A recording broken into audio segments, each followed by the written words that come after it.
Welcome. Welcome to the Deep Dive. Today we're embarking on a journey, unlike any other we've explored before. That's right. Forget the dusty historical documents or the academic stuff you might expect. Our source material today is really unique. It's a set of documents, a very personal character journal, and this accompanying solo journaling worksheet, all for a young woman named Sienna Rousseau. And this isn't just set in the tumultuous 1848 California gold rush. No, it's much more immediate than that. Exactly. It's a raw, ground-level view of that iconic period, seen through the eyes of someone who was, well, by all accounts, just utterly unprepared for what awaited her. Yeah, and that's really our mission for this deep dive, isn't it? To get into the raw, unvarnished reality of a gold rush town, but specifically through the eyes of someone totally out of her element. Right. We're going to try and extract some, nuggets of insight on resilience, on entrepreneurship, the surprising kinds that popped up, and the really unique social dynamics of the Wild West back then. Sounds fascinating. It is. It's about how necessity, like extreme necessity, doesn't just drive invention. It fundamentally transforms character, reshapes opportunity itself. Absolutely. So what we're going to do is trace Sienna's journey, basically week by week, using her own words from the journal. As we follow her entries, we'll see her perspective changing, sometimes really rapidly, the relentless, often brutal challenges she faces, and the honestly quite unexpected way she adapts to a world that is just completely unlike the one she came from. You'll hear about her successes, her really tough setbacks, and the lessons learned in a place where just surviving is a win, let alone striking it rich. And as we unpack all this, we really want you, the listener, to think about what it would truly take, to survive, let alone thrive, in a place ironically named Paradise. Yeah, that name. Because as you'll hear pretty quickly, its name and its reality they're polar opposites. It's a compelling look at character, grit, and that amazing human capacity to adapt when you're pushed right to the edge. Okay, let's dive into week one then. Sienna's rough awakening. So let's set the scene. Our protagonist, Sienna Rousseau. The journal tells us she's a recent college graduate, comes from a wealthy Eastern family. Right. Comfort. Privilege. Exactly. And it explicitly states she has never worked a day in her life. Her big goal, maybe a bit naive, to make a fortune in the California gold rush. Specifically, she wants to be a miner. You can already feel that clash, can't you? Oh, absolutely. The disconnect between that pampered upbringing and the harsh reality she thinks she's going to just waltz into and conquer. Yeah, it's that immediate contrast that's so striking. Her background versus the brutality she's about to face.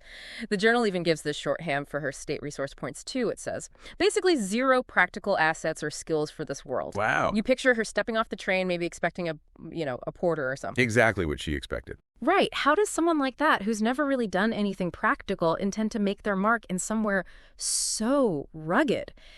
It just speaks to a profound naivete, I think. Assuming wealth or education means anything in a place with completely different rules. Brutal rules. A romanticized version, probably? Completely. Far removed from the dirt, the danger, the desperation that actually defined it. And that romantic vision just shatters. Yeah. Day one, almost immediately. She arrives expecting, like you said, maybe a porter at this tiny train station to help with her bags. Instead, swift, brutal lesson. Her journal entry is stark. Never, ever take your eyes off of your belongings in Paradise. Never, because when you do, they will be stolen. Oh, wow. Everything gone. Clothes, supplies, her starting money, less than 5 minutes. That's not just a robbery, is it? That's the foundation crumbling. It's a jarring pivot. Totally. A complete stripping away of her assumptions, her comforts. This instant, total loss, especially for someone from privilege. It forces this immediate confrontation with reality. No safety net. None. It reveals the lawlessness right from the start. No soft landing. The town just rips away any illusions she might have had, expectations of civility, gone, instantly, violently. The speed of it, too. Yeah, emphasizes that constant vigilance you need just to survive there.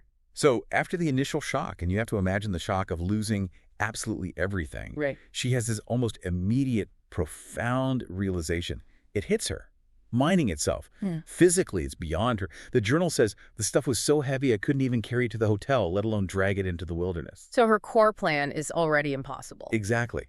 But this failure, this physical limit, it doesn't crush her. Instead, it sparks a completely different idea, a total pivot. And that's the remarkable part, isn't it? This immediate shift from digging for gold to, well, market analysis for someone with zero work experience. It's incredible. Instead of wallowing, she clocks that local prices are through the roof.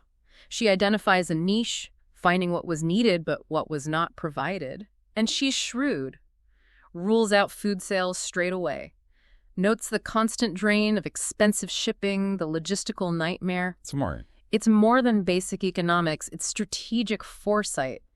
In a boomtown, maybe the real gold isn't in the ground. But in controlling the supplies. Exactly. Bridging that supply-demand gap. She says this decision narrows her path by half. She's eliminating options, focusing, shows a quick, analytical mind adapting fast. And even before the robbery, her very first impression of paradise is telling. She observes that lots of basic needs are being met, but with the lowest of standards. Sees the potential for profit if standards were raised. Then immediately hits that wall. Yeah, the constant drain of expensive shipping. It's just perfect, the irony of the name Paradise, right? Her observation that its name and reality are opposites that shall never meet.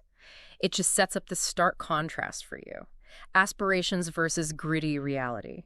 It's not comfort or refinement. It's functional, brutal, driven by this frantic chase for wealth.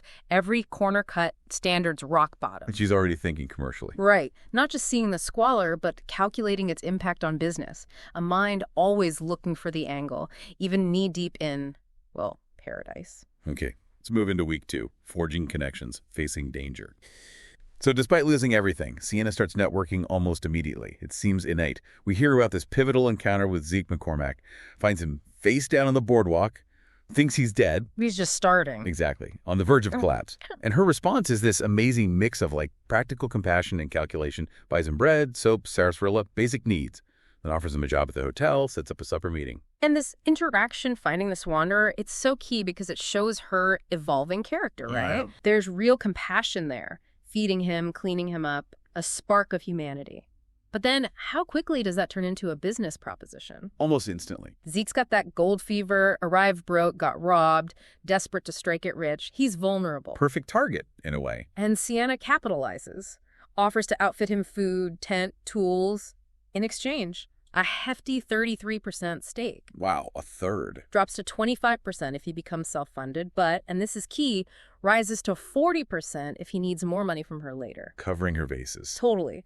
For just $40, she gets a major stake in a potential mine, turns charity into a foundational business venture. It's pragmatic entrepreneurship, leveraging desperation. Now, celebrating this new partnership, you'd think it would be simple, but no. Even the send-off party for Zeke turns into a crisis. She insists on dinner at the hotel, avoiding the very, very rowdy saloon McCormack suggested. Trying to be safer, maybe? Seems like it. But even in the hotel dining room, violence erupts. A dispute over mine claims between two guys escalates. One stabs the other. Just like that. Shows the hair trigger violence, doesn't it? It does. But then it gets personal. Sienna herself gets dragged from her chair, knife to her throat, used as a human shield by the attacker trying to escape. Oh my God. Her counterattack is astonishing. Oh. Brutal. She doesn't panic, she reacts.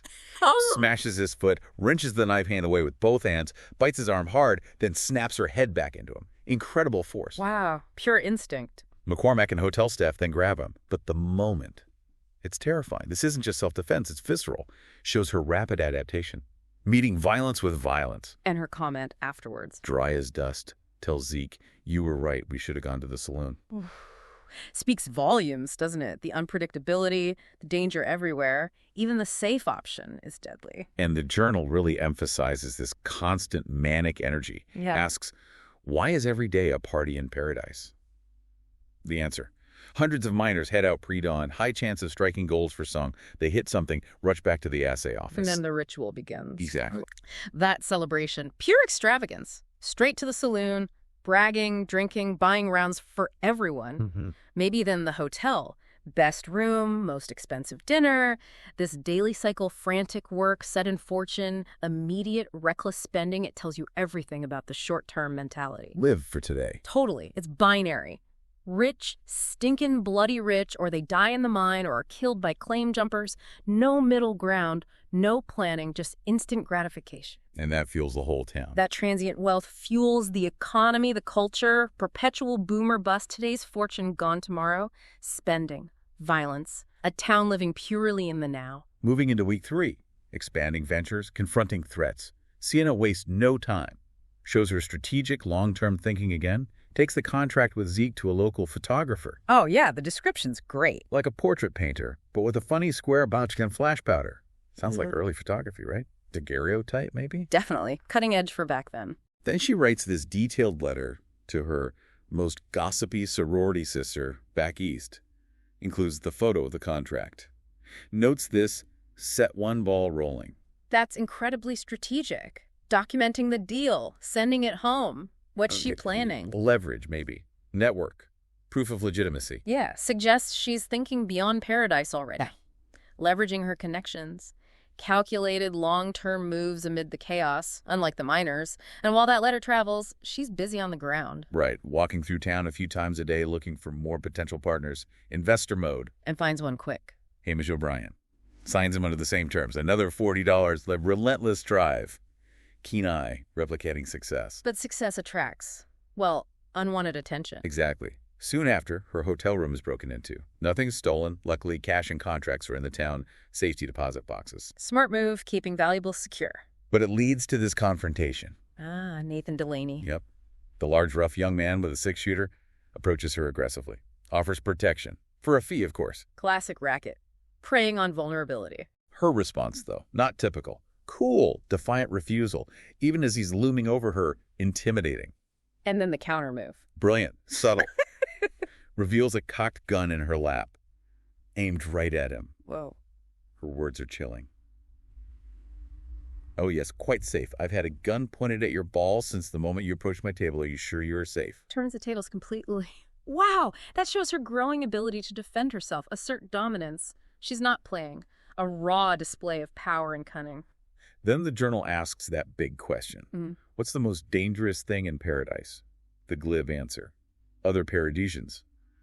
But it adds, also true. High murder rate. Very high. But most are committed in plain sight, solved quickly, killer caught or killed resisting. Disputes are almost always about either money or mine claims. So it's a kind of raw justice system. Or lack thereof. Pretty much. If a claim jumper gets killed, the journal says the town sees it as justice, not murder. That reveals the mindset, right? Vigilante stuff. Property rights enforced by guns. But beyond the violence, the journal mentions other dangers. The huge distance from another civilized town. Supplies, medicine, basic stuff is critical. Makes illness deadly. And the challenge of long-term planning. Communication delays make strategy hard. It paints this picture of a town perpetually on edge, vulnerable to nature, vulnerable to greed and desperation within. Week 4. Inflation, robberies, and some very unconventional business. Sienna's sharp business mind is on display again, tackling rampant inflation, her move. Ordering mining gear and supplies from a Sears catalog, leveraging her Eastern connections. Smart. Bypassing the local gouging. Totally. Local gear costs $70. She originally paid $40. Sears sells it for $10. Her bulk order, even with shipping, will be around $20 a set. That highlights her understanding of market inefficiency, right? Arbitrage. Buying low elsewhere, using it where prices are insane. Meanwhile, the local economy is nuts. Some miners, especially the newly rich ones, are proud to pay an inflated price. Shows that disconnect. They value convenience. Showing off, maybe, more than cost. Sienna sees it, exploits it. Educated, strategic mind thriving in chaos. Though she still pays the $70 locally for one set immediately. Right, to stake Oliver Douglas, her third partner, diversifying, always expanding. But just when things seem under control, disaster strikes again. Robbed again. Not her fault this time, though. No. At the general store, robber demands the register money, then grabs Sienna's purse. She put her cash there to avoid flashing her bodice money.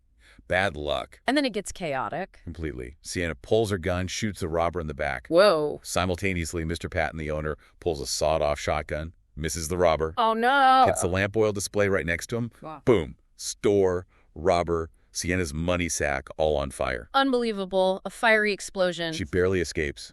Town bucket brigade saves the store. But her money, the oil, total loss. So she's broke again. Has to get a line of credit at the bank just to eat. Admits she won't be wheeling and dealing for weeks. Huge setback. And, of course, Delaney shows up. Naturally. I told you needed protection. And her comeback. Classic Sienna. Actually, Mr. Delaney, it was the robber who needed protection from me. Resilience and biting humor even then. Amazing. But the week gets even stranger. Oh, yeah. Her side project. The journal states bluntly, "Everything in paradise is for sale." Recounts this heartbreaking encounter. A desperate mother trying to sell her baby for $1. Couldn't feed it. Starving herself. God, that shows the depth of desperation, doesn't it? Beyond just mining. Unimaginable choices. Sienna's response, not to buy the baby, but to hire her instead, makes Bianca Russell her lady's maid. A mix of compassion and pragmatism again. Exactly. Sees a chance to help, but also gets a helper. Calculated, but humane. And she tries to broker a marriage for Bianca. Yeah, with a well-to-do minor. Yeah. Secure her future, but Bianca refuses ran from one abusive husband, won't risk another. Highlights the limited, awful choices for women there. Definitely. Sienna offers a different path, maybe safer, even if it's born from her own needs.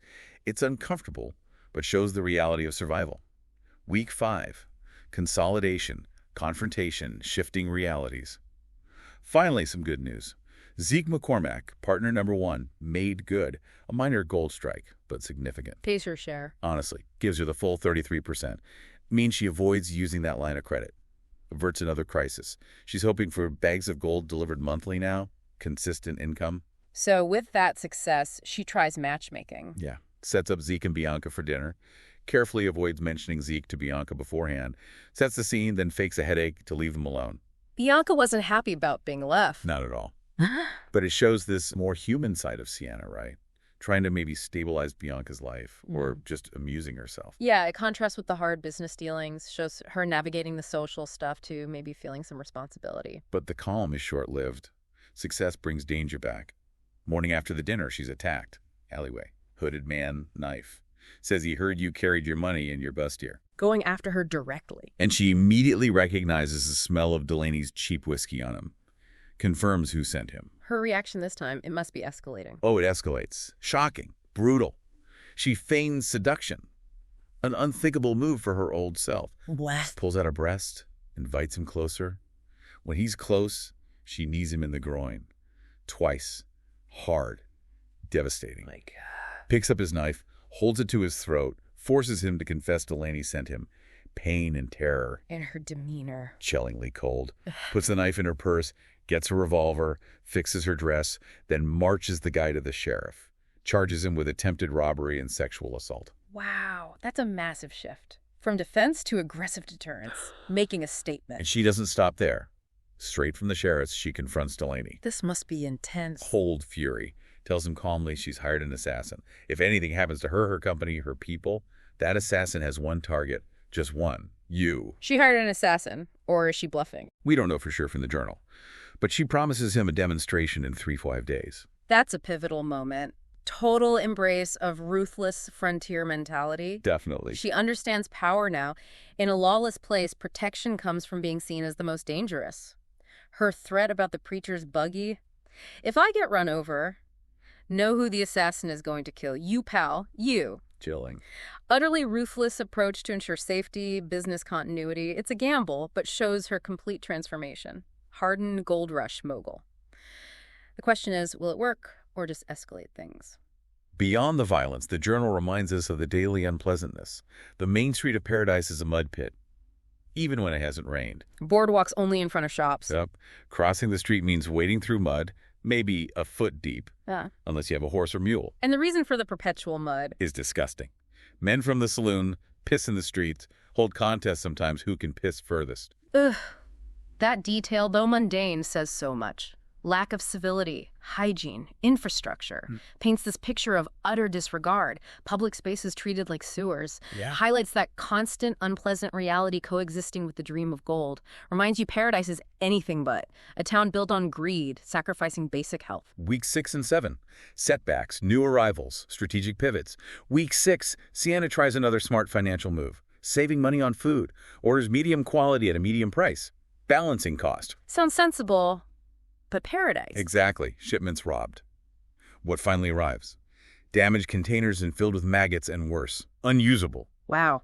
Highlights to precarious supply chains again. Constant risk. Even smart plans fail due to external factors. Shows how hard it is to maintain any standard of living. She's nearly broke again. Saved only by her mine investments coming through that week. Zeke, probably. Seems so.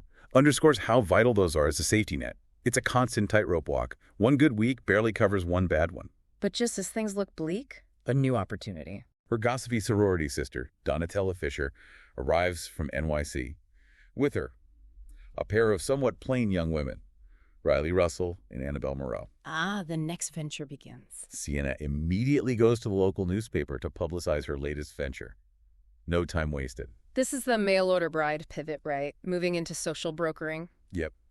Her presentation is pure marketing theater. Dresses the girls in ball gowns, parades them into the packed hotel dining room. Creating an illusion. Rich Eastern girl style. Exactly. A fantasy for the lonely, gold-rich miners. Her casual comment to Bianca later, "Why these are my new mail-order brides," shows her comfort, maybe ruthlessness with it. Even though Donna reveals they were just dancers. Right, Valerie Theater dancers. It's leveraging perceived status, scarcity for profit. Blurring lines between desperation and opportunity shows her adaptability, willing to enter morally ambiguous territory. And the journal contrasts life there with back east again. Powerfully. Asks, how's a parade in NYC different from one in Paradise? NYC had grand parades, military celebrations, civic pride. And paradise. A parade is 5 miners in dirty work clothes, leading 5 mules through a foot of mud. Simple, evocative image. Absence of formal society, ceremony, order. Life is raw, practical, unglamorous. Just the relentless, dirty pursuit of gold highlights that huge gulf between the established East and the chaotic frontier. Then, week 7. Another setback. Attributed to fate. Fortuna has not been on my side. Remaining cash gone.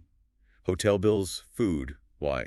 Flooding on the Mississippi delays another shipment of brides. Another random event derailing things. Weather, geography, constant battle against forces beyond her control shows the vulnerability, even for someone so strategic. And the business reality is stark. The journal note. Luckily, one being purchased gave us enough to live on for another week. One being purchased, chilling phrase, lays bare the transactional, dehumanizing nature of it.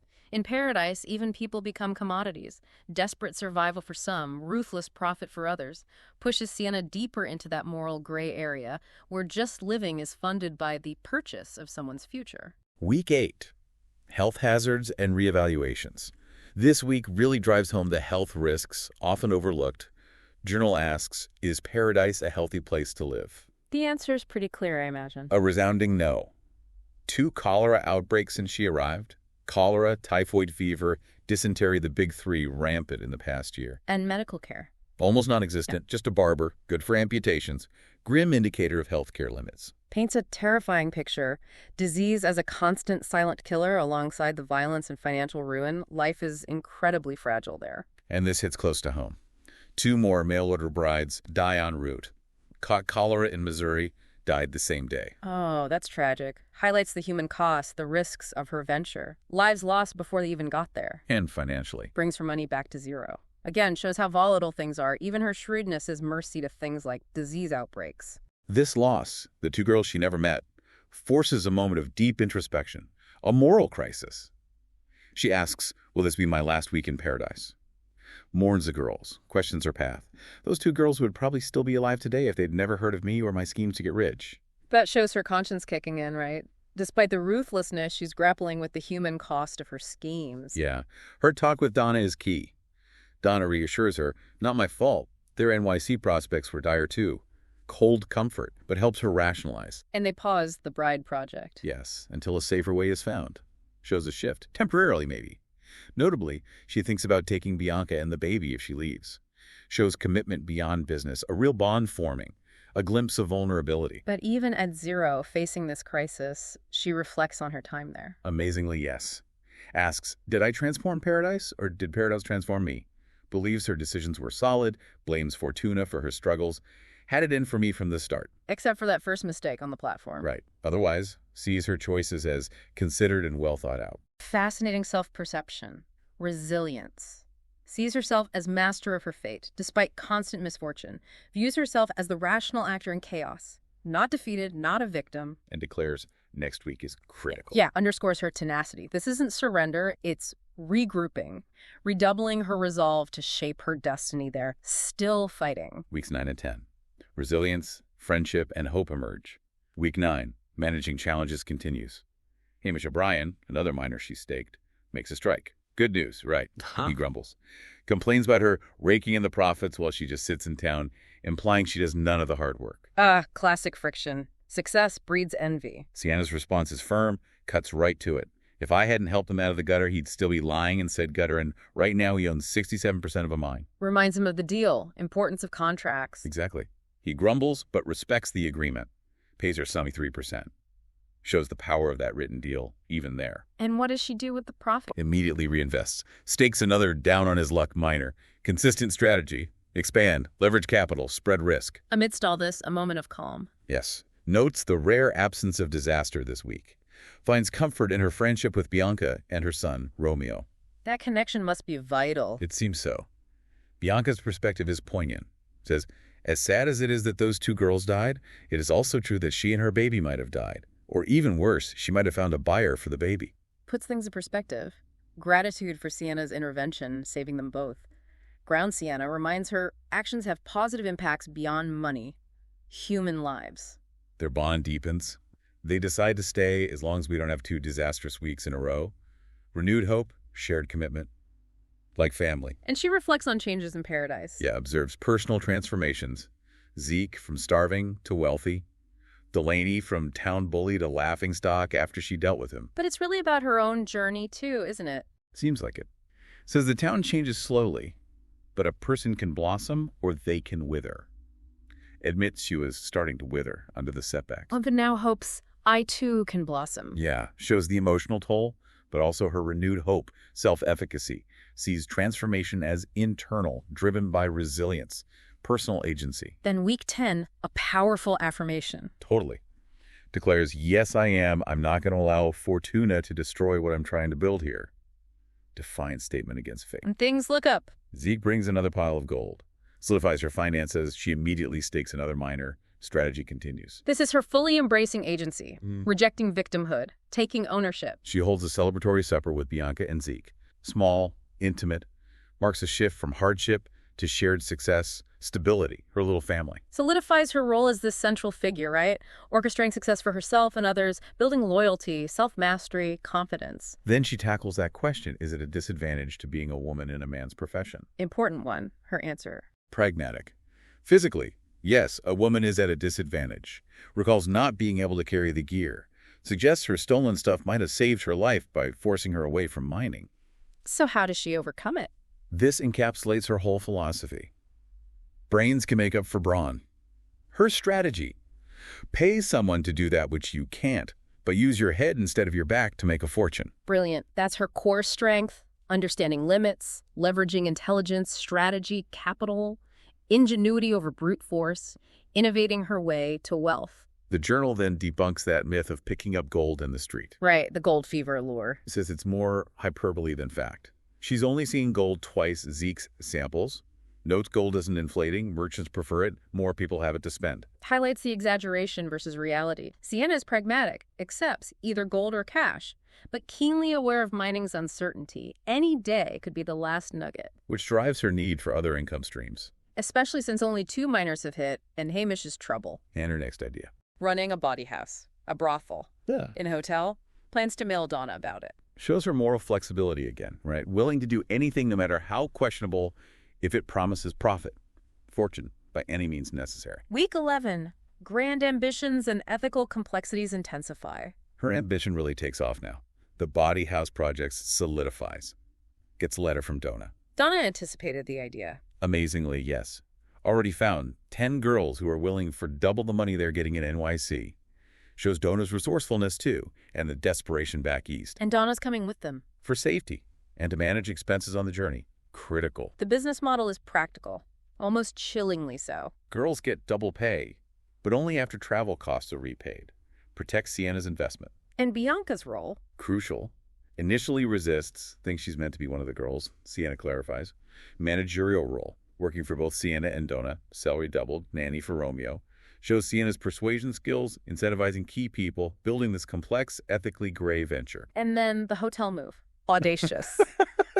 Absolutely. Tell Sawyer Douglas, the owner, she wants to buy my floor of the hotel and the floor above mine, even though there is no floor above. Sets an impossible deadline. Till breakfast next morning. The threat. If he refuses, she buys the empty lot across the street, starts construction on her own, luxury hotel, bar, restaurant, theater with dancing girls, tomorrow afternoon. Whoa. Pure entrepreneurial aggression, ambition, confidence, understanding leverage, intimidation. She's not just buying property. She's asserting dominance, reshaping the town's landscape, elevates her from minor investor to major mogul. Real estate, entertainment, strategic power play, calculated risks, aggressive tactics. She's not just adapting anymore, she's transforming paradise to fit her vision. Ruthless ingenuity at its peak. With expansion comes staffing needs. Hires Hazel Evans, found her working on the streets so she could eat. Desperate. Sienna offers her a lifeline. Wage, food, shelter, and a safe, warm place to return to her former occupation with wages, tips, huge improvement. First task, care for injured Hamish O'Brien. How does Hazel do? Fantastic initially. Hamish recovers quickly. But next morning, Sienna catches her giving a handjob to a bellboy outside her room. Oh, dear. Even for paradise. Right. Sienna confronts her. Lay off the bellboys, Hazel's retort. Well, the boys have to learn somewhere, don't, before agreeing.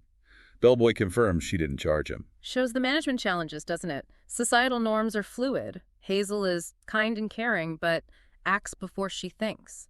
Adds complexity, moral ambiguity to Sienna's enterprise. Navigating the human messiness while trying to maintain order, profit. An empire built on messy foundations. The segment ends with that philosophical reflection on travel. Why is it so hard to get here but so easy to leave? The journey to paradise. Filled with anticipation, making a fortune, excited, anxious. But leaving. Different story. You leave either rich or the town has beat you down, broken. And every step you take away from town, you feel a little lighter. That paradox captures the psychological toll, doesn't it? Arrival is physical hardship. Departure is emotional, spiritual release. A town of extremes. Fortunes made or shattered. Spirit forged or broken. Feeling lighter speaks volumes about the oppressive nature, even for winners. It extracts a heavy price. Sienna's closing question. I wonder how I'll be leaving. Leaves you hanging, right? The uncertainty. Will she be rich, triumphant? Or will paradise finally break her? The final chapter. Unwritten. What an incredible deep dive this has been into Sienna Rousseau's world, the Minor 49er Journal. Tracing her journey from that naive college grad, Pampered background, to this hardened, incredibly resourceful entrepreneur, navigating theft, violence, disease, ruthless business dealings, all to build a fortune in the chaos of the gold rush. And through her eyes, we've really gotten insights into the true nature of that time, haven't we? Extreme opportunity, yes, but constant deadly peril. Where personal transformation was as rapid as fortunes won and lost, you saw how lack of resources, physical limits even, sparked incredible ingenuity, strategic brilliance, and how danger forged resilience, though often at a steep personal cost. It's just fascinating how she kept adapting, pivoting from mining to staking others, battling inflation, confronting threats head-on with, well, shocking ruthlessness sometimes, venturing into ethically complex social services, entertainment. She's a testament to human adaptation under extreme pressure. Definitely. And this world, Minor 49er, it shows that paradise isn't just a place or gold in the ground. It's in the choices made when facing raw survival, raw ambition. Her story reminds us the frontier tested the limits, ingenuity, morality, sheer will. So we've seen Sienna's incredible adaptation, her determination, the ruthlessness she developed to succeed in that landscape. Which really brings us to a final thought, doesn't it? When chasing wealth pushes you to the very edges of society's norms, forces you into that moral gray area like it did for Sienna, what does it truly cost? And how much of yourself are you willing to transform, maybe even sacrifice, to find your own version of paradise? It's a question that still resonates long after the gold rush ended.